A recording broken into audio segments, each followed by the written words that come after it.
ਜਿਹੜੇ MLA ਉਹਨਾਂ ਦੇ ਏਜੰਟ ਬੈਠੇ ਆ, ਉਹ ਲੋਕਾਂ ਤੋਂ ਪੈਸੇ ਲੈਂਦੇ ਆ। ਵੱਡੇ ਵੱਡੀਆਂ ਬਿਲਡਿੰਗਾਂ ਪਾਸ ਕਰਦੇ, ਕਿੰਨੇ ਕਿੰਨੇ ਪੈਸੇ ਲੱਗਦੇ ਰਹੇ ਆ। ਕਈ ਮੰਤਰੀਆਂ ਬਾਰੇ ਇਹਨਾਂ ਮੰਤਰੀਆਂ ਦੇ ਕਈ ਕਹਿੰਦੇ 21 MLA ਸੀ, ਕੋਈ ਕਹਿੰਦਾ 10 ਮੰਤਰੀ ਨੇ ਜਿਹੜੇ ਰੇਤਾ ਬਜਰੀ ਦਾ ਕੰਮ ਵੀ ਕਰਦੇ ਨੇ, ਸ਼ਰਾਬ ਮਾਫੀਆ 'ਚ ਲੱਗੇ ਨੇ, ਕਰਪਸ਼ਨ ਦਾ ਕੰਮ ਸਿਰੇ ਤੇ, ਸਕਾਲਰਸ਼ਿਪ ਐਸੀ ਸਕਾਲਰਸ਼ਿਪ ਦਾ ਵੱਡਾ ਪੱਧਰ ਤੇ ਘੁਟਾਲਾ ਜਿਹੜਾ ਐਡੀਸ਼ਨਲ ਚੀਫ ਸੈਕਟਰੀ ਨੇ ਆਪ ਹੀ ਕੱਢਿਆ। ਭਾਜਪਾ ਦੀ ਗੱਲ ਕਰੀਏ, ਤੁਸੀਂ ਭਾਜਪਾ ਦੇ ਮੰਤਰੀ ਹੋ, ਫਗਵਾੜਾ ਦੇ ਵਿੱਚ ਭਾਜਪਾ ਦਾ ਕੌਣ ਉਮੀਦਵਾਰ ਹੋਵੇਗਾ ਤੇ ਕਿਹਨਾਂ ਨੂੰ ਉਮੀਦਵਾਰ ਸਮਝਦੇ ਹੋ? ਜੇ ਇਸ ਤਰ੍ਹਾਂ ਦੀਆਂ ਸਰਕਾਰਾਂ ਅਸੀਂ ਚੁਣਾਂਗੇ ਫਿਰ 5 ਸਾਲ ਅਸੀਂ ਉਹਨਾਂ ਨੂੰ ਗਾਲਾਂ ਕੱਢਾਂਗੇ, ਸਾਡੀ ਬੜੀ ਕਰਪਸ਼ਨ ਹੈ, ਬੜੀ ਕਰਪਸ਼ਨ ਹੈ। ਇਹ ਤੋਂ ਉੱਠ ਕੇ ਅਸੀਂ ਕੋਈ ਗੱਲ ਕਰੀਏ, ਸਾਫ ਸੁਥਰੇ ਅਕਸ ਵਾਲੇ ਕੈਂਡੀਡੇਟ ਚੁਣੀਏ। ਜੇ ਕਿਸੇ ਪਾਰਟੀ ਨੇ ਬੇਈਮਾਨ ਬੰਦਾ ਕੈਂਡੀਡੇਟ ਦਿੱਤਾ ਤਾਂ ਉਹਨੂੰ ਵੀ ਹਰਾਉਣਾ ਚਾਹੀਦਾ, ਭਾਵੇਂ ਮੇਰੀ ਪਾਰਟੀ ਦਾ ਹੋਵੇ। ਇਮਾਨਦਾਰ ਲੋਕਾਂ ਨੂੰ ਵੋਟਾਂ ਪਾਈਏ, ਵਿਕਾਸ ਦੀ ਗੱਲ ਕਰੀਏ। ਇੱਥੇ 8-8 ਕੈਂਡੀਡੇਟ 10-10 ਤੁਰੇ ਫਿਰਦੇ ਆ, ਉਹਨੂੰ ਟਿੱਬੀ ਲਾਉਣ ਨੂੰ ਫਿਰਿਆ, ਉਹਦੀ ਟਿੱਬੀ ਲਾਉਣ ਨੂੰ ਫਿਰਿਆ। ਜਿਸ ਤਰ੍ਹਾਂ ਦੀ ਗੰਦੀ ਭੈੜੀ ਭਾਸ਼ਾ ਬੋਲਦੇ ਨੇ, ਤੂੰ ਕਰਕੇ ਬੋਲਦੇ ਨੇ, ਨਿੱਜੀ ਦੁਸ਼ਮਣੀ ਬੋਲਦੇ ਨੇ, ਇੱਦਾਂ ਦੀ ਪਹਿਲਾਂ ਲੈਂਗੁਏਜ ਕਦੇ ਵੇਖੀ ਨਹੀਂ ਹੈ। ਤੂੰ ਕਰਕੇ ਬੋਲਣਾ, ਗਾਲਾਂ ਕੱਢਣ ਤੱਕ ਜਾਣਾ। ਸਿਮਰਜੀਤ ਬੈਂਸ ਆ ਰਹੇ ਆ, ਉਹ ਵੀ ਚੱਲ ਰਹੀਆਂ ਕਿਆਸ ਲਾਈਆਂ ਵੀ 20 ਸੀਟਾਂ ਮੰਗ ਰਹੇ ਆ, ਕੋਈ ਕਹਿੰਦੇ ਵੀ ਕੁਛ ਮੰਗ ਰਿਹਾ। ਸੋ ਉਹਨਾਂ ਦਾ ਕਿੱਥੇ ਦਾ ਗੱਲ ਪਹੁੰਚੀ ਹੈ? 20 ਵਾਲੀ ਤਾਂ ਕੋਈ ਗੱਲ ਹੈ ਨਹੀਂ। ਜਿੰਨੇ ਕੋਈ 2-4 ਸੀਟਾਂ ਲੈਣਗੇ ਲੈ ਕੇ ਉਹਨਾਂ ਨਾਲ ਸਮਝੌਤਾ ਹੋਣ ਦੀ ਸੰਭਾਵਨਾ ਲੱਗਦੀ ਹੈ ਜੀ। ਸਾਡਾ ਸਿਰਫ ਇੱਕੋ ਸਿਸਟਮ ਹੈ, ਜੇ ਭਾਈ ਸਾਡੇ ਅਸੂਲਾਂ ਦੇ ਨਾਲ ਚੱਲਣਾ, ਸਿਸਟਮ ਦੇ ਨਾਲ ਚੱਲਣਾ, ਤੇ ਇਹਦੀ ਵੀ ਜੋ ਮਰਜ਼ੀ ਬੋਲ ਦਿਓ, ਜੋ ਮਰਜ਼ੀ ਕਹਿ ਦਿਓ। ਜਿਹੜੇ ਕਿਸਾਨ ਲੀਡਰ ਜਿਹੜੇ ਪਹਿਲਾਂ ਕਹਿੰਦੇ ਸੀ ਵੀ ਅਸੀਂ ਬਹੁਤ ਦੇਸ਼ ਦਾ ਸੁਧਾਰ ਕਰਨਾ, ਅੱਜ ਉਹ ਦੇਸ਼ ਨੂੰ ਬਦਲਣ ਦੀ ਗੱਲ ਕਰਦੇ ਸੀ। ਆਸ ਵੀ ਬੱਝੀ ਸੀ, ਮੈਂ ਨਿੱਜੀ ਤੌਰ 'ਤੇ ਮਹਿਸੂਸ ਕਰਦਾ। ਰਾਣਾ ਗੁਰਮੀਤ ਸੋਢੀ ਆਏ ਆ, ਫਤਿਹ ਜੰਗ ਸਿੰਘ ਬਾਜਵਾ MLA ਸੀਗੇ, ਕਿ ਉਹਨਾਂ ਨੂੰ ਸੀਟਾਂ ਦੀ ਕਮਿਟਮੈਂਟ ਕੋਈ ਹੋਈ ਜਾਂ ਮਿਲੇਗੀਆਂ ਜਾਂ ਉਹ ਵੀ ਦੇਖਿਆ ਜਾਊਗਾ? ਇਹ ਕਮਿਟਮੈਂਟ ਕੋਈ ਨਹੀਂ ਜੀ, ਕਮਿਟਮੈਂਟ ਕਿਸੇ ਨਾਲ ਅਸੀਂ ਨਹੀਂ ਕਰਦੇ ਹੈ। ਇੱਕ ਪਾਸੇ ਮੁੱਖ ਮੰਤਰੀ ਬੋਲ ਰਿਹਾ, ਇੱਕ ਪਾਸੇ ਪ੍ਰਧਾਨ ਸਿੱਧੂ ਸਾਹਿਬ ਬੋਲ ਰਹੇ ਨੇ। ਉਹ ਜੇ ਉਹ ਲੋਕਾਂ ਨਾਲ ਵਾਅਦਾ ਕਰਦੇ ਆ, ਇਹ ਕਹਿੰਦਾ ਝੂਠ ਬੋਲਿਆ, ਲਾਲੀਪੌਪ ਦੇ ਰਿਹਾ। ਸੋ ਇਸ ਕਰਕੇ ਕੋਈ ਗੱਲ ਨੂੰ ਤਾਂ ਯਕੀਨ ਹੀ ਨਹੀਂ ਕੀਤਾ ਜਾ ਸਕਦਾ। ਇਸੇ ਤਰ੍ਹਾਂ ਜਿਹੜੀ ਆਮ ਆਦਮੀ ਪਾਰਟੀ ਆ, ਉਹ 'ਤੇ ਕੋਈ ਵਿਸ਼ਵਾਸ ਨਹੀਂ ਕਰਦਾ। ਪਾਰਟੀਆਂ ਨੂੰ ਵੀ ਅਕਲ ਦਿਓ, ਉਹ ਕੈਂਡੀਡੇਟ ਚੁਣੋ ਜਿਹੜਾ ਇਮਾਨਦਾਰ ਹੋਵੇ, ਉਹ ਕੈਂਡੀਡੇਟ ਚੁਣੋ ਜਿਹੜਾ ਸੇਵਾ ਕਰ ਸਕਦਾ ਹੋਵੇ, ਉਹ ਕੈਂਡੀਡੇਟ ਚੁਣੋ ਜਿਹੜਾ ਤੁਹਾਡੀ ਵਿਕਾਸ ਦੀ ਗੱਲ ਕਰ ਸਕੇ। ਇਹ ਨਹੀਂ ਵੀ ਆਪਣੀਆਂ ਜੇਬਾਂ ਭਰੇ।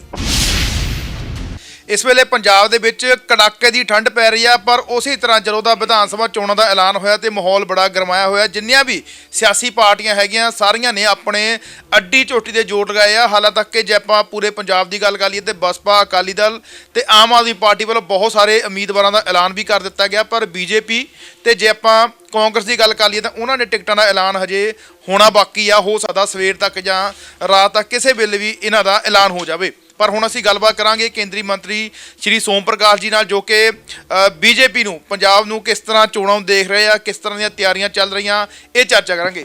ਸਰ, ਸਭ ਤੋਂ ਪਹਿਲਾਂ ਇਹ ਦੱਸੋ ਵੀ ਹੁਣ ਵਿਧਾਨ ਸਭਾ ਚੋਣਾਂ ਦਾ ਐਲਾਨ ਹੋ ਗਿਆ, 14 ਫਰਵਰੀ ਨੂੰ ਹੋਣੀਆਂ। ਸਾਰੀਆਂ ਪਾਰਟੀਆਂ ਨੇ ਪੂਰੀ ਤਾਕਤ ਝੋਕੀ ਹੈ ਤੇ ਭਾਜਪਾ ਵੀ ਇਸ ਵਾਰ ਪੂਰੀ ਤਾਕਤ ਦੇ ਨਾਲ ਪੰਜਾਬ ਦੇ ਵਿੱਚ ਆ ਰਹੀ ਹੈ, ਕਿਉਂਕਿ ਪੂਰੇ ਪੰਜਾਬ ਦੇ ਵਿੱਚ ਚੋਣਾਂ ਨੂੰ ਲੈ ਕੇ ਕਿੱਦਾਂ ਦੀ ਤਿਆਰੀ ਚੱਲ ਰਹੀ ਹੈ?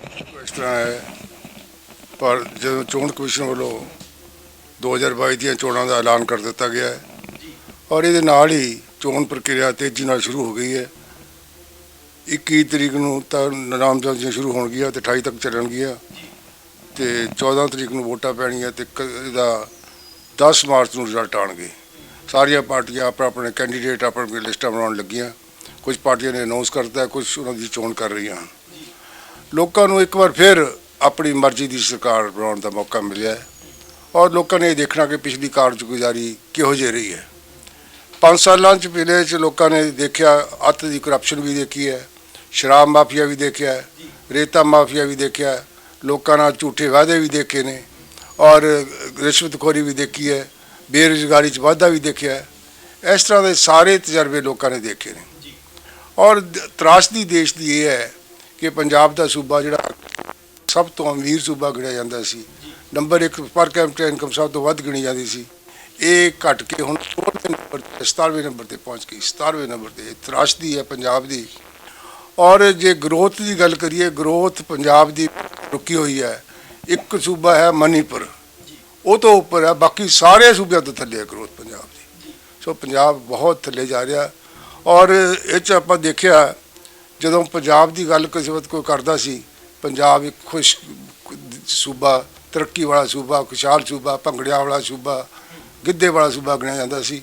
ਪਰ ਹੁਣ ਜਿਹੜਾ ਲੋਕਾਂ 'ਚ ਬਾਹਰ ਇਹਦਾ ਪੰਜਾਬ ਦੀ ਗੱਲ ਕਰੀਏ, ਉੱਥੇ ਨਸ਼ੇ ਦੀ ਗੱਲ ਕਰਦੇ ਨੇ, ਉੱਥੇ ਕਰਪਸ਼ਨ ਦੀ ਗੱਲ ਕਰਦੇ ਨੇ। ਇਸ ਤਰ੍ਹਾਂ ਦਾ ਸੂਬਾ ਦਾ ਲੋਕਾਂ ਦਾ ਇਮੇਜ ਜਿਹੜਾ ਸਾਰੇ ਦੇਸ਼ 'ਚ ਖਰਾਬ ਹੋਇਆ। ਖਬਰਾਂ ਇਸ ਤਰ੍ਹਾਂ ਦੀਆਂ ਵੀ ਆ, ਕਈ ਮੰਤਰੀਆਂ ਬਾਰੇ, ਇਹਨਾਂ ਮੰਤਰੀਆਂ ਦੇ ਕਈ ਕਹਿੰਦੇ 21 MLA ਸੀ, ਕੋਈ ਕਹਿੰਦਾ 10 ਮੰਤਰੀ ਨੇ ਜਿਹੜੇ ਰੇਤਾ ਬਜਰੀ ਦਾ ਕੰਮ ਵੀ ਕਰਦੇ ਨੇ, ਸ਼ਰਾਬ ਮਾਫੀਆ 'ਚ ਲੱਗੇ ਨੇ, ਕਰਪਸ਼ਨ ਦਾ ਕੰਮ ਸਿਰੇ ਤੇ, ਸਕਾਲਰਸ਼ਿਪ, ਐਸੀ ਸਕਾਲਰਸ਼ਿਪ ਦਾ ਵੱਡਾ ਪੱਧਰ ਤੇ ਘੁਟਾਲਾ ਜਿਹੜਾ ਐਡੀਸ਼ਨਲ ਚੀਫ ਸੈਕਟਰੀ ਨੇ ਆਪ ਹੀ ਕੱਢਿਆ, ਜਿਸ ਕਰਕੇ 4 ਲੱਖ ਲੋਕਾਂ ਦਾ ਜਿਹੜੇ ਐਸੀ ਸਟੂਡੈਂਟ ਸੀ ਉਹ ਤੋਂ ਵਾਧੇ ਰਹੇ ਆ। ਘਰ ਘਰ ਨੌਕਰੀ, ਕਰਜ਼ਾ ਮਾਫੀ ਦੇ ਵਾਅਦੇ ਜਿਹੜੇ ਸੀ ਝੂਠੇ ਤੇ ਲੋਕਾਂ ਨੇ ਹੁੰਦੇ ਦੇਖੇ ਆ। ਇਸ ਕਰਕੇ ਹੁਣ ਫਿਰ ਤਰਾਸਦੀ ਇਹ ਹੈ ਵੀ ਸਾਰੀਆਂ ਪਾਰਟੀਆਂ ਫਿਰ ਇੱਕ ਵਾਰੀ ਫਿਰ ਝੂਠੇ ਵਾਅਦੇ ਕਰਨ ਲੱਗੀਆਂ। ਜਿੱਦਾਂ ਕਿਉਂਕਿ ਚੋਣਾਂ ਦੇ ਦੌਰਾਨ ਬਿਆਨਬਾਜ਼ੀ ਦਾ ਬੜਾ ਦੌਰ ਚੱਲ ਰਿਹਾ ਹੈ। ਪਹਿਲਾਂ ਕੇਜਰੀਵਾਲ ਆਏ, ਉਹਨਾਂ ਨੇ ਕਿਹਾ ਸੀ ਮੈਂ ਲੇਡੀਜ਼ ਨੂੰ 1000 ਦੇਵਾਂਗਾ, ਤੇ ਸਿੱਧੂ ਸਾਹਿਬ ਨੇ ਉਦੋਂ ਬੜਾ ਵਿਰੋਧ ਕੀਤਾ, ਕਹਿੰਦੇ ਵੀ ਅਸੀਂ ਆਪਣੀਆਂ ਲੇਡੀਜ਼ ਨੂੰ ਨਹੀਂ ਦੇਣਾ ਚਾਹੁੰਦੇ। ਪਰ ਹੁਣ ਕੁਝ ਦਿਨ ਪਹਿਲਾਂ ਨਵਜੋਤ ਸਿੱਧੂ ਨੇ ਕਹਿ ਦਿੱਤਾ ਵੀ ਜੇ ਕੇਜਰੀਵਾਲ 1000 ਦੇਵੇਗਾ ਤਾਂ ਅਸੀਂ 2000 ਦੇਵਾਂਗੇ। ਇਹ ਬਿਆਨਬਾਜ਼ੀ ਦਾ ਵੀ ਕਾਫੀ ਕੰਪੀਟੀਸ਼ਨ ਚੱਲ ਰਿਹਾ, ਜੋ ਇੱਕ ਪਾਰਟੀ ਐਲਾਨ ਕਰਦੀ ਦੂਜੀ ਪਾਰਟੀ ਦੁੱਗਣਾ ਐਲਾਨ ਕਰ ਦਿੰਦੀ। ਤੁਹਾਨੂੰ ਲੱਗਦਾ ਵੀ ਇਹ ਐਲਾਨ ਜਿਹੜੇ ਹੋ ਰਹੇ ਆ ਇਹ ਦੇ ਵੀ ਦੇਣਗੇ? ਇੰਨੇ ਪੈਸੇ ਹੈਗੇ ਪੰਜਾਬ ਕੋਲ? ਉਹ ਜਿਹੜੇ ਮਾੜੇ ਮੋਟੇ ਇਕਨੋਮਿਕਸ ਨੂੰ ਪੜ੍ਹਦੇ ਨੇ, ਅਰਥ ਵਿਵਸਥਾ ਨੂੰ ਸਮਝਦੇ ਨੇ, ਦੇਸ਼ ਤੇ 3 ਤੋਂ 4 ਲੱਖ ਤੱਕ ਦਾ ਕਰਜ਼ਾ ਹੋਇਆ ਹੈ ਪੰਜਾਬ ਤੇ। ਇਹ ਜਿਹੜਾ ਹੈ, ਜਿਹੜਾ ਕਰਜ਼ਾ ਮੋੜਨਾ ਹੀ, ਜਿਹੜੀ ਕਿਸ਼ਤ ਮੋੜਨੀ, ਮੁਲਾਜ਼ਮਾਂ ਦੀ ਤਨਖਾਹ ਦੇਣੀ, ਇਹਦੇ ਵਿੱਚ ਇਹ ਸਾਰੇ ਪੈਸੇ ਲੱਗ ਜਾਂਦੇ ਆ। ਵਿਕਾਸ ਲਈ ਤਾਂ ਕੋਈ ਪੈਸਾ ਬਚਦਾ ਹੀ ਨਹੀਂ ਹੈ। ਇਹ ਜਿਹੜੇ ਝੂਠੇ ਨਾਂ ਦੇ, ਕਿਸੇ ਨੇ ਕਹਿ ਦਿੱਤਾ ਜੀ ਮੈਂ ਲੜਕੀਆਂ ਦੇ ਜੰਮਣ ਤੇ ਇੰਨੇ ਪੈਸੇ ਦਊਂਗਾ, ਫਿਰ ਜੇ 5ਵੀਂ ਪਾਸ ਕਰੂੰਗਾ, ਇਹ ਸਿੱਧੂ ਸਾਹਿਬ ਨੇ ਕਿਹਾ 5ਵੀਂ ਪਾਸ ਤੇ ਇੰਨੇ ਪੈਸੇ ਦਊਂਗਾ, 10ਵੀਂ ਦੇ ਇੰਨੇ ਦਊਂਗਾ, ਸਕੂਟਰੀ ਦੇਵਾਂਗੇ। ਇਹ ਐਂ ਲੱਗਦਾ ਵੀ ਲੋਕਾਂ ਨੂੰ ਬੁੱਧੂ ਬਣਾ ਰਹੇ ਨੇ। ਤੇ ਇਸੇ ਤਰ੍ਹਾਂ ਹੀ ਕੇਜਰੀਵਾਲ ਇੱਥੇ ਆ ਕੇ ਕਹੇ ਜੀ 18 ਸਾਲ ਦੀ ਲੜਕੀ ਨੂੰ ਇਹ ਦੇਵਾਂਗੇ, ਇਹ ਦੇਵਾਂਗੇ। ਇਹ ਸਾਰੇ ਝੂਠੇ ਰਹੇ। ਆਪਣੀ ਸਟੇਟ ਦਾ ਕੁਝ ਕਰ ਨਹੀਂ ਸਕੇ, ਇੱਥੇ ਆ ਕੇ ਲਾਰੇ ਲਾਉਂਦੇ ਨੇ। ਇੱਦਾਂ ਸਿੱਧੂ ਸਾਹਿਬ ਇੱਕ ਜਿਹੜੀ ਮੈਂ ਨਿੱਜੀ ਤੌਰ ਤੇ ਮਹਿਸੂਸ ਕਰਦਾ, ਜਿਹੜੀ ਸਿਆਸਤ ਦਾ ਗਿਰਾਵਟ ਆਈ ਹੈ, ਜਿਵੇਂ ਬੋਲਣ ਕਰ ਲੱਗਣ ਲੱਗਿਆ, ਜਿਵੇਂ ਇੱਕ ਦੂਜੇ ਨੂੰ ਬੋਲਦੇ ਨੇ, ਜਿਸ ਤਰ੍ਹਾਂ ਦੀ ਗੰਦੀ ਭੈੜੀ ਭਾਸ਼ਾ ਬੋਲਦੇ ਨੇ, ਤੂੰ ਕਰਕੇ ਬੋਲਦੇ ਨੇ, ਨਿੱਜੀ ਦੁਸ਼ਮਣੀ ਬੋਲਦੇ, ਇੱਦਾਂ ਦੀ ਪਹਿਲਾਂ ਲੈਂਗੁਏਜ ਕਦੇ ਵੇਖੀ ਨਹੀਂ ਹੈ। ਤੂੰ ਕਰਕੇ ਬੋਲਣਾ, ਗਾਲਾਂ ਕੱਢਣ ਤੱਕ ਜਾਣਾ। ਔਰ ਜਿਸ ਢੰਗ ਨਾਲ ਮੁੱਖ ਮੰਤਰੀ ਨੇ, ਚੰਨੀ ਸਾਹਿਬ ਨੇ, ਔਰ ਨਵਜੋਤ ਸਿੰਘ ਸਿੱਧੂ ਨੇ ਪ੍ਰਧਾਨ ਮੰਤਰੀ ਬਾਰੇ ਪਿੱਛੇ ਉਹਦੀ ਫੇਰੀ ਭਾਸ਼ਾ ਵਰਤੀ ਹੈ, ਇਹਦੇ ਨਾਲ ਲੋਕਤੰਤਰ ਮੈਂ ਕਹਿੰਦਾ ਕਲੰਕਿਤ ਹੋਇਆ। ਪ੍ਰਾਈਮ ਮਿਨਿਸਟਰ ਇੱਕ ਇੰਸਟੀਟਿਊਸ਼ਨ ਹੈ, ਇੱਕ ਸੂਬੇ ਦਾ ਕਿਸੇ ਪਾਰਟੀ ਦਾ ਪ੍ਰਧਾਨ, ਉਹ ਵੀ ਇੱਕ ਵੱਡੀ ਚੀਜ਼ ਹੁੰਦਾ। ਉਹਨਾਂ ਨੂੰ ਮਰਿਆਦਾ ਰੱਖਣੀ ਚਾਹੀਦੀ ਹੈ। ਇਸ ਮਰਿਆਦਾ ਤੋਂ ਪਰੇ ਹਟ ਕੇ ਬਹੁਤ ਵੱਡਾ ਗੁਨਾਹ ਮੈਂ ਸਮਝਦਾ ਹੈ। ਲੋਕਤੰਤਰ ਅਸੀਂ 75ਵਾਂ ਸਾਲ ਮਨਾ ਰਹੇ ਹਾਂ, ਇਹਦੇ ਨਾਲ ਲੋਕਤੰਤਰ ਮਜ਼ਬੂਤ ਨਹੀਂ ਹੋ ਰਿਹਾ, ਲੋਕਤੰਤਰ ਕਲੰਕਿਤ ਹੋਇਆ। ਲੋਕਾਂ 'ਚ ਅਸੀਂ ਹਾਸਾ ਵਾਲੀ ਗੱਲ ਕਰ ਰਹੇ ਹਾਂ। ਮੈਂ ਇੱਕ ਇਹ ਬੇਨਤੀ ਕਰਨੀ ਚਾਹਾਂਗਾ, ਵੋਟਾਂ ਹੁਣ ਮੌਕਾ ਲੋਕਾਂ ਕੋਲ ਵੋਟਾਂ ਪਾਉਣ ਦਾ, ਆਪਣੀ ਮਰਜ਼ੀ ਦੀ ਸਰਕਾਰ ਬਣਨ ਦਾ। ਲੋਕੀ ਵੋਟਾਂ ਪਾਉਣ ਲੱਗੇ ਜ਼ਰੂਰ ਦੇਖਣ ਵੀ ਸੇਵਾ ਕੌਣ ਕਰ ਸਕਦਾ, ਇਮਾਨਦਾਰੀ ਦੀ ਗੱਲ ਕੋਈ ਕਰ ਸਕਦਾ ਕਿ ਨਹੀਂ, ਔਰ ਇਹਦੇ ਨਾਲ ਹੀ ਉਮੀਦਵਾਰਾਂ ਦਾ ਅਕਸ ਕਿਹੋ ਜਿਹਾ, ਇਹ ਬਹੁਤ ਜ਼ਰੂਰੀ ਹੈ। ਮਾਨ ਸਾਹਿਬ, ਜੇ ਆਪਾਂ ਗੱਲ ਕਰੀਏ ਕਰੀਬ ਸਵਾ ਮਹੀਨਾ ਪਹਿਲਾਂ ਗੱਲ ਕਰੀਏ, ਪੰਜਾਬ ਦੇ ਵਿੱਚ ਬੀਜੇਪੀ ਦਾ ਬੜਾ ਮਾੜਾ ਹਾਲ ਦੇਖਣ ਨੂੰ ਮਿਲਿਆ ਵੀ ਲੋਕੀ ਪਸੰਦ ਨਹੀਂ ਕਰਦੇ ਸੀ, ਹਰ ਥਾਂ ਵਿਰੋਧ ਹੁੰਦਾ ਸੀ। ਪਰ ਹੁਣ ਪਿਛਲੇ ਮਹੀਨੇ ਤੋਂ ਕੀ ਇਹੋ ਜਿਹਾ ਹੋ ਰਿਹਾ ਤੁਹਾਨੂੰ ਲੱਗ ਰਿਹਾ, ਕੀ ਬੀਜੇਪੀ ਕਰ ਰਹੀ ਹੈ ਜਿਹੜਾ, ਚਾਹੇ ਵੱਡੇ ਲੀਡਰਾਂ ਦੀ ਗੱਲ ਕਰੀਏ, MLA ਲੈਵਲ ਦੀ ਗੱਲ ਕਰੀਏ, ਚਾਹੇ ਮੰਤਰੀ, ਚਾਹੇ ਰਾਣਾ ਗੁਰਮੀਤ ਸੋਢੀ, ਫਤਿਹ ਜੰਗ ਸਿੰਘ ਬਾਜਵਾ ਦੀ ਗੱਲ ਕਰ ਲਓ, ਸ਼੍ਰੋਮਣੀ ਅਕਾਲੀ ਦਲ ਦਾ ਬਹੁਤ ਵੱਡਾ ਹੁੰਦਾ ਸੀ, ਪੰਥਕ ਪਾਰਟੀਆਂ, ਬਰਨਾਲਾ ਟੋੜਾ ਫੈਮਿਲੀ, ਹੁਣ ਇਹ ਵੀ ਚਰਚਾਵਾਂ ਚੱਲੀਆਂ, ਸਿਮਰਜੀਤ ਸਿੰਘ ਬੈਂਸ ਤੋਂ ਇਲਾਵਾ ਚਾਹੇ ਕਿਸੇ ਪਾਰਟੀ ਦੇ ਵੱਡੇ ਲੀਡਰ ਦੀ ਗੱਲ ਕਰ ਲਈਏ, ਹਰ ਕੋਈ ਪੱਬਾਂ ਭਾਰ ਹੋਇਆ ਬੀਜੇਪੀ ਦੇ ਵਿੱਚ ਆ ਕੇ ਇਲੈਕਸ਼ਨ ਲੜਨ ਦੇ ਵਿੱਚ। ਸੋ ਮਹੀਨੇ ਦੇ ਵਿੱਚ ਹੀ ਕੀ ਇਦਾਂ ਦਾ ਚੱਕਰ ਵੀ ਹੋਗਾ ਜਿਹੜਾ ਲੋਕਾਂ ਦਾ ਪੂਰਾ ਖਿਆਲ ਹੀ ਬਦਲ ਗਿਆ ਇਸ ਵੇਲੇ? ਇਸ ਕਰਕੇ ਹੈ ਕਿ ਪਾਰਟੀਆਂ ਵਿੱਚ ਸਾਰੀਆਂ 'ਚ ਬਹੁਤ ਵੱਡੀ ਗਿਰਾਵਟ ਆਈ ਹੈ। ਚਾਹੇ ਕਾਂਗਰਸ ਪਾਰਟੀ ਹੈ, ਸਿੱਧੂ ਸਾਹਿਬ ਨੂੰ ਵੇਖ ਕੇ ਔਰ ਦੂਜੇ ਮੰਤਰੀਆਂ ਦੀ ਆਪਸ ਵਿੱਚ ਲੜਾਈ, ਇੱਕ ਦੂਜੇ ਨੂੰ ਗਾਲਾਂ ਕੱਢਣੀਆਂ। ਇੱਕ ਪਾਸੇ ਮੁੱਖ ਮੰਤਰੀ ਬੋਲ ਰਿਹਾ, ਇੱਕ ਪਾਸੇ ਪ੍ਰਧਾਨ ਸਿੱਧੂ ਸਾਹਿਬ ਬੋਲ ਰਹੇ ਨੇ। ਉਹ ਜੇ ਉਹ ਲੋਕਾਂ ਨਾਲ ਵਾਅਦਾ ਕਰਦੇ ਆ, ਇਹ ਕਹਿੰਦਾ ਝੂਠ ਬੋਲਿਆ, ਲਾਲੀਪੌਪ ਦੇ ਰਿਹਾ। ਸੋ ਇਸ ਕਰਕੇ ਕੋਈ ਗੱਲ ਨੂੰ ਤਾਂ ਯਕੀਨ ਹੀ ਨਹੀਂ ਕੀਤਾ ਜਾ ਸਕਦਾ। ਇਸੇ ਤਰ੍ਹਾਂ ਜਿਹੜੀ ਆਮ ਆਦਮੀ ਪਾਰਟੀ ਆ, ਉਹ 'ਤੇ ਕੋਈ ਵਿਸ਼ਵਾਸ ਨਹੀਂ ਕਰਦਾ। ਜਿਹੜਾ ਸਾਡੀ ਪਾਰਟੀ, ਜਿਹੜੀ ਭਾਰਤੀ ਜਨਤਾ ਪਾਰਟੀ ਹੈ, ਇੱਕ ਅਸੂਲਾਂ ਵਾਲੀ ਪਾਰਟੀ ਹੈ, ਇੱਕ ਦੇਸ਼ ਭਗਤ ਦੀ ਗੱਲ ਕਰਦੀ ਹੈ, ਰਾਸ਼ਟਰ ਨੂੰ ਇੱਕ ਜਗ੍ਹਾ ਇਕੱਠਾ ਕਰਨ ਦੀ ਗੱਲ ਕਰਦੀ ਹੈ। ਇਸ ਕਰਕੇ ਲੋਕਾਂ ਦੀ ਅਟਰੈਕਸ਼ਨ ਹੋਈ ਹੈ। ਲੋਕਾਂ ਨੂੰ ਵਹਿਮ ਸੀ ਕਿ ਅਸੀਂ ਬੀਜੇਪੀ ਨਾਲ ਨਹੀਂ ਪਰਫਾਰਮ ਕਰ ਸਕੀ। ਹੁਣ ਤਾਂ ਵੱਡੀ ਅਟਰੈਕਸ਼ਨ ਬਣ ਚੁੱਕੀ ਹੈ। ਜਿਹੜੇ ਕਿਸਾਨ ਲੀਡਰ ਜਿਹੜੇ ਪਹਿਲਾਂ ਕਹਿੰਦੇ ਸੀ ਵੀ ਅਸੀਂ ਬਹੁਤ ਦੇਸ਼ ਦਾ ਸੁਧਾਰ ਕਰਨਾ, ਅੱਜ ਉਹ ਦੇਸ਼ ਨੂੰ ਬਦਲਣ ਦੀ ਗੱਲ ਕਰਦੇ ਸੀ। ਆਸ ਵੀ ਵੱਜੀ ਸੀ, ਮੈਂ ਨਿੱਜੀ ਤੌਰ 'ਤੇ ਮਹਿਸੂਸ ਕਰਦਾ ਕਿ ਜਿਹੜੇ ਪੰਜਾਬ 'ਚ ਕਿਸਾਨਾਂ ਦੀ ਵੱਡੀ ਐਜੀਟੇਸ਼ਨ ਹੋਈ ਹੈ, ਇਹਦੇ ਨਾਲ ਫਾਇਦਾ ਜਾਂ ਨੁਕਸਾਨ ਹੋਣਾ ਤਾਂ ਵੱਖਰੀ ਗੱਲ ਹੈ, ਪਰ ਉਹਦੇ ਨਾਲ ਇੱਕ ਜ਼ਰੂਰ ਹੋਏਗਾ ਕਿ ਲੋਕਾਂ ਦੀ ਸੋਚ ਬਦਲੇਗੀ, ਚੰਗੇ ਕੈਂਡੀਡੇਟ ਚੁਣਨਗੇ। ਹੁਣ ਤਾਂ ਸਾਰਾ ਕੁਝ ਗਿਰਾਵਟ ਉਹਨਾਂ ਵਿੱਚ ਵੀ ਆ ਗਈ, ਉਹਨਾਂ ਨੂੰ ਕੈਂਡੀਡੇਟ ਕੋਈ ਨਹੀਂ ਲੱਭਦਾ। ਸੋ ਮੈਂ ਇਹ ਸਮਝਦਾ ਕਿ ਜਿਸ ਗੱਲ ਦੀ ਅਸੀਂ ਆਸ ਕਰਦੇ ਸੀ ਕਿ 1 ਸਾਲ ਉੱਥੇ ਦਿੱਲੀ ਦੇ ਜਾ ਕੇ ਬੈਠੇ ਨੌਜਵਾਨ ਵੀ ਬਹੁਤ ਉੱਥੇ ਜਾਂਦੇ ਰਹੇ, ਆਸ ਬਣੀ ਸੀ ਕਿ ਚੰਗੇ ਕੈਂਡੀਡੇਟ ਚੁਣਨਗੇ, ਚੰਗੀ ਕੈਂਡੀਡੇਟ ਦੀ ਗੱਲ ਕਰਨਗੇ, ਪਰ ਉਹ ਤਾਂ ਸਾਰਾ ਕੁਝ ਖਤਮ ਹੋ ਗਿਆ, ਸਾਰਾ ਕੁਝ ਖਤਮ ਹੋ ਗਿਆ। ਮੇਰੀ ਤਾਂ ਇਹੀ ਰਿਕੁਐਸਟ ਕਰਨੀ ਹੈ ਕਿ ਅਸੀਂ ਚੰਗੇ ਪਾਸੇ ਜਾਈਏ, ਅਸੂਲਾਂ ਦੀ ਗੱਲ ਕਰੀਏ, ਇਮਾਨਦਾਰੀ ਦੀ ਗੱਲ ਕਰੀਏ, ਸੇਵਾ ਦੀ ਗੱਲ ਕਰੀਏ। ਇਸ ਪਾਸੇ ਅਸੀਂ ਜਾਈਏ ਤਾਂ ਫਿਰ ਦੇਸ਼। ਅੱਜ ਆਪਾਂ ਫਗਵਾੜਾ ਦੇ ਵਿੱਚ ਬੈਠੇ ਆ। ਮੈਂ ਕਹਾਂਗਾ ਕਿ ਫਗਵਾੜਾ ਦੇ ਵਿੱਚ ਜੇ ਆਪਾਂ ਕਾਂਗਰਸ ਦੀ ਗੱਲ ਕਰੀਏ ਤਾਂ 11 ਤੋਂ 13 ਜਿਹੜੇ ਕੈਂਡੀਡੇਟ ਉਹਨਾਂ ਨੇ ਕੀਤੀ ਹੋਈ ਹੈ ਦਾਅਵੇਦਾਰੀ ਵੀ ਸਾਨੂੰ ਟਿਕਟ ਮਿਲੇ। ਭਾਜਪਾ ਦੀ ਗੱਲ ਕਰੀਏ, ਤੁਸੀਂ ਭਾਜਪਾ ਦੇ ਮੰਤਰੀ ਹੋ, ਫਗਵਾੜਾ ਦੇ ਵਿੱਚ ਭਾਜਪਾ ਦਾ ਕੌਣ ਉਮੀਦਵਾਰ ਹੋਵੇਗਾ ਤੇ ਕਿਹਨਾਂ ਨੂੰ ਉਮੀਦਵਾਰ ਸਮਝਦੇ ਹੋ? ਮੈਂ ਭਾਜਪਾ ਦਾ ਕੋਈ ਵੀ ਉਮੀਦਵਾਰ ਹੋਵੇ, ਮੈਂ ਲੋਕਾਂ ਨੂੰ ਇਹ ਅਪੀਲ ਕਰ ਸਕਦਾ, ਬੇਨਤੀ ਕਰਦਾ ਕਿ ਪਾਰਟੀਆਂ ਨੂੰ ਵੀ ਅਕਲ ਦਿਓ। ਉਹ ਕੈਂਡੀਡੇਟ ਚੁਣੋ ਜਿਹੜਾ ਇਮਾਨਦਾਰ ਹੋਵੇ, ਉਹ ਕੈਂਡੀਡੇਟ ਚੁਣੋ ਜਿਹੜਾ ਸੇਵਾ ਕਰ ਸਕਦਾ ਹੋਵੇ, ਉਹ ਕੈਂਡੀਡੇਟ ਚੁਣੋ ਜਿਹੜਾ ਤੁਹਾਡੀ ਵਿਕਾਸ ਦੀ ਗੱਲ ਕਰ ਸਕੇ। ਇਹ ਨਹੀਂ ਵੀ ਆਪਣੀਆਂ ਜੇਬਾਂ ਭਰੇ। ਅਸੀਂ ਆਪਣੇ ਸਾਹਮਣੇ ਵੇਖਿਆ ਲੋਕੀ ਜਿਹੜੇ MLA ਉਹਨਾਂ ਦੇ ਏਜੰਟ ਬੈਠੇ ਆ, ਉਹ ਲੋਕਾਂ ਤੋਂ ਪੈਸੇ ਲੈਂਦੇ ਆ, ਵੱਡੀਆਂ ਬਿਲਡਿੰਗਾਂ ਪਾਸ ਕਰਦੇ, ਕਿੰਨੇ ਪੈਸੇ ਲੱਗਦੇ ਰਹੇ ਆ। ਇੱਥੇ ਮੈਂ ਇਕੱਲੇ ਫਗਵਾੜੇ ਦੀ ਨਹੀਂ ਗੱਲ ਕਰਦਾ, ਮੈਂ ਸਾਰੇ ਪੰਜਾਬ ਦੀ ਗੱਲ ਕਰਦਾ। ਬਹੁਤ ਵੱਡੇ ਪੱਧਰ 'ਤੇ ਕਰਪਸ਼ਨ ਹੋਈ ਆ ਔਰ ਬਿਨਾਂ ਕਿਸੇ ਰੋਕ ਟੋਕ ਤੋਂ ਕਰਪਸ਼ਨ ਹੋਈ ਹੈ। ਜੇ ਇਸ ਤਰ੍ਹਾਂ ਦੀਆਂ ਸਰਕਾਰਾਂ ਅਸੀਂ ਚੁਣਾਂਗੇ ਫਿਰ 5 ਸਾਲ ਅਸੀਂ ਉਹਨਾਂ ਨੂੰ ਗਾਲਾਂ ਕੱਢਾਂਗੇ, ਸਾਡੀ ਬੜੀ ਕਰਪਸ਼ਨ ਹੈ। ਇਹ ਤੋਂ ਉੱਠ ਕੇ ਅਸੀਂ ਕੋਈ ਗੱਲ ਕਰੀਏ, ਸਾਫ਼ ਸੁਥਰੇ ਅਕਸ ਵਾਲੇ ਕੈਂਡੀਡੇਟ ਚੁਣੀਏ। ਜੇ ਕਿਸੇ ਪਾਰਟੀ ਨੇ ਬੇਈਮਾਨ ਬੰਦਾ ਕੈਂਡੀਡੇਟ ਦਿੱਤਾ ਤਾਂ ਉਹਨੂੰ ਵੀ ਹਰਾਉਣਾ ਚਾਹੀਦਾ, ਭਾਵੇਂ ਮੇਰੀ ਪਾਰਟੀ ਦਾ ਹੋਵੇ। ਇਸ ਕਰਕੇ ਚਾਹੀਦਾ ਹੈ, ਮੌਕਾ ਹੈ, ਜਿਹੜਾ ਲੋਕਤੰਤਰ ਸਭ ਤੋਂ ਵੱਡਾ ਮੇਲਾ ਹੁੰਦਾ ਹੈ। ਮੈਂ ਤਾਂ ਇਹੀ ਬੇਨਤੀ ਕਰਨੀ ਹੈ ਕਿ ਆਓ ਅਸੀਂ ਤਕੜੇ ਹੋ ਕੇ ਲੋਕਤੰਤਰ ਦੀ ਮਜ਼ਬੂਤੀ ਲਈ ਕੰਮ ਕਰੀਏ, ਇਮਾਨਦਾਰ ਲੋਕਾਂ ਨੂੰ ਵੋਟਾਂ ਪਾਈਏ, ਵਿਕਾਸ ਦੀ ਗੱਲ ਕਰੀਏ। ਇੱਥੇ 8-8 ਕੈਂਡੀਡੇਟ 10-10 ਤੁਰੇ ਫਿਰਦੇ ਆ, ਉਹਨੂੰ ਟਿੱਬੀ ਲਾਉਣ ਨੂੰ ਫਿਰਿਆ, ਉਹਦੀ ਟਿੱਬੀ ਲਾਉਣ ਨੂੰ ਫਿਰਿਆ, ਔਰ ਇਹ ਨਹੀਂ ਪਤਾ ਲੱਗਦਾ ਵੀ ਸਰਕਾਰ ਕਿਹਦੇ ਬਣਾਉਣੀ ਹੈ, ਕਿਸ ਪਾਸੇ ਨੂੰ ਜਾਣਾ। ਇਹ ਜਿਹੜਾ ਬਹੁਤ ਵਧੀਆ ਸਿਸਟਮ ਨਹੀਂ ਬਣ ਰਿਹਾ, ਦੇਸ਼ ਦਾ ਨੁਕਸਾਨ ਹੋ ਰਿਹਾ। ਤੁਸੀਂ ਬਾਰ-ਬਾਰ ਕਹਿੰਦੇ ਹੋ ਵੀ ਇੱਕ ਚੰਗਾ ਉਮੀਦਵਾਰ ਹੋਣਾ ਚਾਹੀਦਾ ਹਰ ਪਾਰਟੀਆਂ ਦੇ ਵਿੱਚ, ਸਾਰੀਆਂ ਪਾਰਟੀਆਂ ਨੇ ਸਰਵੇ ਕਰਾਇਆ। ਸੋ ਬੀਜੇਪੀ ਵੱਲੋਂ ਕੋਈ ਸਰਵੇ ਕਰਾਇਆ ਗਿਆ ਫਗਵਾੜੇ ਦੇ ਵਿੱਚ? ਕੋਈ ਚੰਗਾ ਉਮੀਦਵਾਰ ਦੀ ਭਾਲ ਹੋ ਚੁੱਕੀ ਆ ਜਾਂ ਜੇ ਕਰ ਰਿਹਾ ਜਾਂ ਹਾਈ ਕਮਾਂਡ ਕੀ ਦੇਖ ਰਹੀ ਆ? ਭਾਰਤੀ ਜਨਤਾ ਪਾਰਟੀ ਦਾ ਇੱਕ ਸਿਸਟਮ ਹੈ, ਉਹ ਸਾਰਿਆਂ ਨੂੰ ਪੁੱਛਦੇ ਨੇ, ਸਾਰੇ ਹਰ ਇੱਕ ਦੀ ਰਾਏ ਲੈ ਕੇ ਫਿਰ ਪਾਰਟੀਆਂ ਆਸ ਵਿੱਚ ਸਾਰੇ ਲੀਡਰਸ ਬੈਠ ਕੇ ਡਿਸਕਸ ਕਰਦੇ ਨੇ। ਇੱਕ ਪ੍ਰਕਿਰਿਆ ਚੱਲਦੀ ਹੈ, ਉਹਦੇ ਵਿੱਚ ਉਹਦੇ ਰਾਹੀਂ ਕੈਂਡੀਡੇਟ ਇਲੈਕਟ ਕੀਤਾ ਜਾਏਗਾ। ਜਿਹੜਾ ਵੀ ਕੈਂਡੀਡੇਟ ਦੇਣਗੇ ਉਹ ਪੂਰੀ ਛਾਣਬੀਨ ਕਰਕੇ ਸਰਵੇ ਦੇ ਹਿਸਾਬ ਨਾਲ, ਸਰਵੇ ਵੀ ਕਿ ਸਾਡੇ 2-3 ਸਰਵੇ ਕਰਾਏ ਜਾਂਦੇ, ਉਹ 'ਚ ਕਿਹੜਾ ਕੈਂਡੀਡੇਟ ਠੀਕ ਹੈ ਉਹਦੇ ਮੁਤਾਬਕ ਕੀਤਾ ਜਾਏਗਾ। ਸੋ ਜਿਹੜਾ ਹੁਣ ਸਿਮਰਜੀਤ ਬੈਂਸ ਆ ਰਹੇ ਆ, ਉਹ ਵੀ ਚੱਲ ਰਹੀਆਂ ਕਿਆਸ ਲਾਈਆਂ ਵੀ 20 ਸੀਟਾਂ ਮੰਗ ਰਹੇ ਆ, ਕੋਈ ਕਹਿੰਦੇ ਵੀ ਕੁਛ ਮੰਗ ਰਿਹਾ। ਸੋ ਉਹਨਾਂ ਦਾ ਕਿੱਥੇ ਦਾ ਗੱਲ ਪਹੁੰਚੀ ਹੈ ਜੀ? ਸਿਮਰਜੀਤ ਪਹਿਲਾਂ ਤੁਹਾਨੂੰ ਦੱਸਿਆ ਜੀ, ਕੈਪਟਨ ਸਾਹਿਬ ਨਾਲ ਸਾਡਾ ਸਮਝੌਤਾ ਚੱਲਿਆ ਤੇ ਢੀਂਡਸਾ ਸਾਹਿਬ ਨਾਲ ਵੀ ਹੈ, ਸਿਮਰਜੀਤ ਸਿੰਘ ਬੈਂਸ ਨਾਲ ਵੀ ਗੱਲਬਾਤ ਚੱਲ ਰਹੀ ਆ। ਉਹ 'ਚ ਸੀਟਾਂ 20 ਵਾਲੀ ਤਾਂ ਕੋਈ ਗੱਲ ਹੈ ਨਹੀਂ, ਜਿੰਨੇ ਕੋਈ 2-4 ਸੀਟਾਂ ਲੈਣਗੇ ਲੈ ਕੇ ਉਹਨਾਂ ਨਾਲ ਸਮਝੌਤਾ ਹੋਣ ਦੀ ਸੰਭਾਵਨਾ ਲੱਗਦੀ ਹੈ ਜੀ।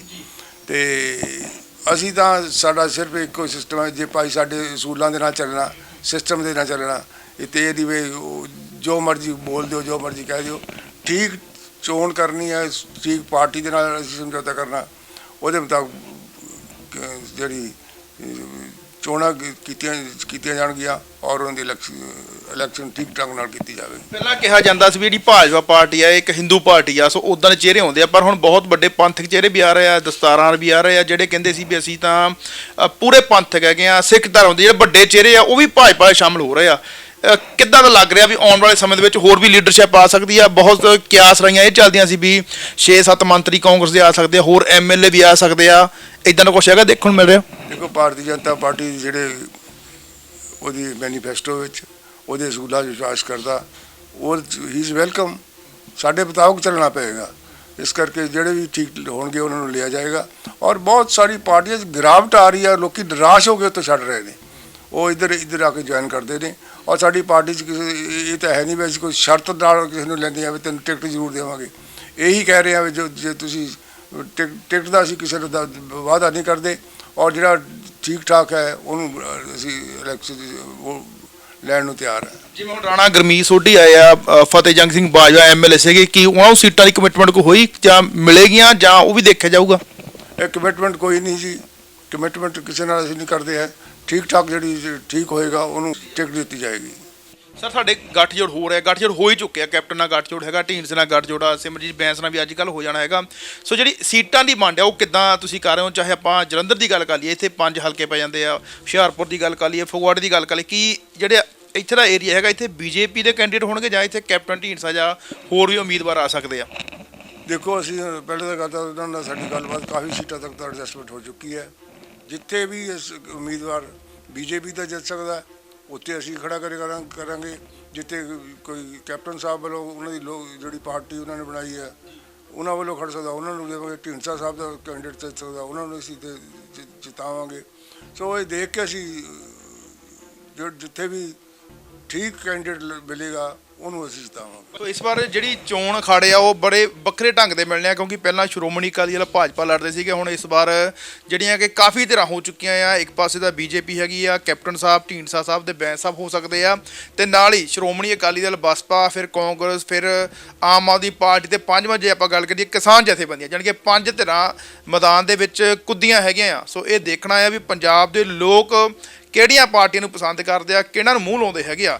ਪਹਿਲਾਂ ਸ਼ਹਿਰਾਂ ਦੇ ਵਿੱਚ ਦੇਖਿਆ ਸੀ ਵੀ ਬੀਜੇਪੀ ਕਾਫੀ ਭਾਰੀ ਗਿਣਤੀ ਵਿੱਚ ਹੁੰਦੀ ਸੀ ਤੇ ਪਿੰਡਾਂ ਦੇ ਵਿੱਚ ਨਹੀਂ ਸੀ, ਪਰ ਹੁਣ ਜਿਵੇਂ ਜਿਵੇਂ ਹੋਰ ਪਾਰਟੀਆਂ ਦੇ ਲੀਡਰ ਆ ਰਹੇ ਆ, ਕਾਂਗਰਸ ਦੇ ਆ ਰਹੇ ਆ, ਲੋਕ ਇਨਸਾਫ ਪਾਰਟੀ ਦੇ ਆ ਰਹੇ ਆ, ਢੀਂਡਸਾ ਸਾਹਿਬ ਆ ਰਹੇ ਆ, ਅਕਾਲੀ ਦਲ ਨੂੰ ਵੀ ਛੱਡ ਰਹੇ, ਪਿੰਡਾਂ ਦੇ ਵਿੱਚ ਵੀ ਜਿਹੜਾ ਮਾਹੌਲ ਕਿੱਦਾਂ ਦਾ ਹੋਵੇਗਾ ਉਹ ਵੀ ਆਉਣ ਵਾਲੇ ਕੁਝ ਦਿਨਾਂ ਵਿੱਚ ਵੇਖਣ ਨੂੰ ਮਿਲੇਗਾ। ਇਹਦਾ ਪੰਜਾਬ ਦੇ ਲੋਕਾਂ ਨੇ ਦੇਖਣਾ ਵੀ ਕਿਹੜੇ ਉਮੀਦਵਾਰਾਂ ਨੂੰ, ਪਰ ਇਹਨਾਂ ਨੇ ਬਾਰ-ਬਾਰ ਇਹੀ ਅਪੀਲ ਕੀਤੀ ਆ ਵੀ ਪਾਰਟੀਆਂ ਦੇ ਵਿੱਚ ਚੰਗੇ ਅਕਸ ਵਾਲੇ ਉਮੀਦਵਾਰ ਹੋਣੇ ਚਾਹੀਦੇ, ਜਿਹੜੇ ਉਮੀਦਵਾਰ ਵਧੀਆ ਉਹਨਾਂ ਨੂੰ ਜਿਤਾਉਣਾ ਵੀ ਚਾਹੀਦਾ ਹੈਗਾ। ਬਾਕੀ ਜਿਹੜੀ ਪੰਜਾਬ ਦੀ ਜਨਤਾ ਤੈਅ ਕਰੇਗੀ ਕਿ ਉਹਨਾਂ ਨੂੰ ਕਿਹੜੀ ਪਾਰਟੀ ਚੰਗੀ ਲੱਗਦੀ ਹੈ, ਕਿਹੜੇ ਉਮੀਦਵਾਰ ਚੰਗੇ ਲੱਗਦੇ ਆ। ਕੈਮਰਾਮੈਨ ਨਿਤਨ ਬੱਗਾ ਨਾਲ ਹਰਦੀਪ ਸਿੰਘ ਤੱਗੜ, ਸਾਂਝ ਟੀਵੀ, ਫਗਵਾੜਾ। ਫਗਵਾੜਾ ਦੇ ਵਿੱਚ ਆਸ਼ੂ ਦੀ ਹੱਟੀ ਦਾ ਖੁੱਲਾ ਚੈਲੰਜ, ਜਿੱਥੋਂ ਤੁਹਾਨੂੰ ਮਿਲਣਗੇ ਸ਼ਹਿਰ ਵਿੱਚ ਸਭ ਤੋਂ ਸਸਤੇ ਰੇਟ ਤੇ ਸੂਟ, ਲਹਿੰਗੇ, ਸਾੜੀਆਂ ਤੇ ਪਲਾਜ਼ੋ। ਆਸ਼ੂ ਦੀ ਹੱਟੀ ਦਾ ਇੱਕ ਹੀ ਵਾਅਦਾ, ਤੁਹਾਨੂੰ ਮਿਲਣਗੇ ਵਧੀਆ ਕੁਆਲਿਟੀ ਦੇ ਕੱਪੜੇ, ਪਰ ਰੇਟ ਨਹੀਂ ਹੋਵੇਗਾ ਜ਼ਿਆਦਾ। ਇੱਕ ਵਾਰ ਵਿਜ਼ਿਟ ਜ਼ਰੂਰ ਕਰੋ। ਆਸ਼ੂ ਦੀ ਹੱਟੀ, ਆਪੋਜ਼ਿਟ ਬੱਸ ਸਟੈਂਡ, ਫਗਵਾੜਾ।